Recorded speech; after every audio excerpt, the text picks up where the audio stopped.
Today we're going to talk about activities inside of CRM. And activities inside of CRM allow you to see everything that's happened with a specific customer. Now the cool part is, once you're fully ingrained in the i21 system, you can see emails that came out of CRM, emails that came out of the operations system, invoice disputes, anything you want inside of CRM, anything that happened to a customer. It's pretty cool. Today what we're going to show you is a quick way to look at all activities for a specific customer. And that's right here. Let's say I was looking at Merit's Water Care. So let's say that was my customer, and I wanted to take a look at what's happened with that customer. Well, basically, all I have to do is go into the search grid for all activities and look up Merit's Water Care and just drag it up into the hypersearch window. I did that by just simply clicking and dragging up, and that put all of Melissa's information inside of this window. It shows me all the tasks and events that have happened and the dates that they've happened. And I can then go take a look at that specific task and see the details of what happened, what date it's scheduled, what's going on. So it's pretty cool. That's pretty easy for me to see what's going on with a specific customer. Now, instead of looking for a specific customer and seeing what's going on with a specific customer, what's going on for me for a specific customer or for me today? Well, I have two tasks open. And when are they due? Well, I can just basically look at the due date and sort those ascending or descending and see my tasks, right? So now here's my task. On 7/7, I need to call Marissa. So I can go into that task and I can give her a call. Hey, Marissa, what's up? What's going on? She loves our system. Cool.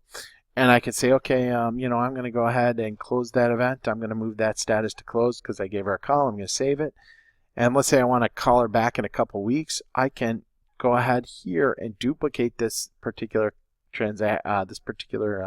call, and I could push it out to a future date like the 28th. And there I can say, please call Marissa as follow-up, right?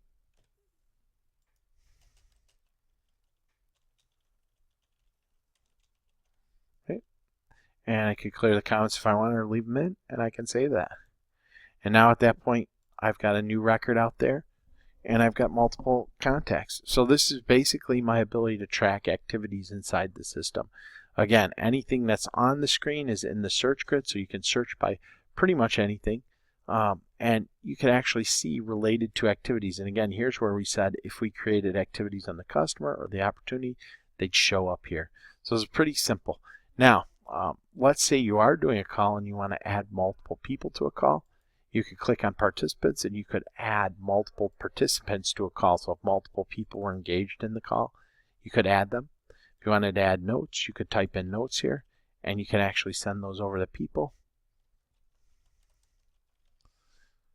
And then attachments can also be added. You can actually add an item or drag and drop. So you could just add a link by inserting files and drill to it, or you can actually drag and drop into this window from your Windows screen. So pretty simple, pretty easy to use.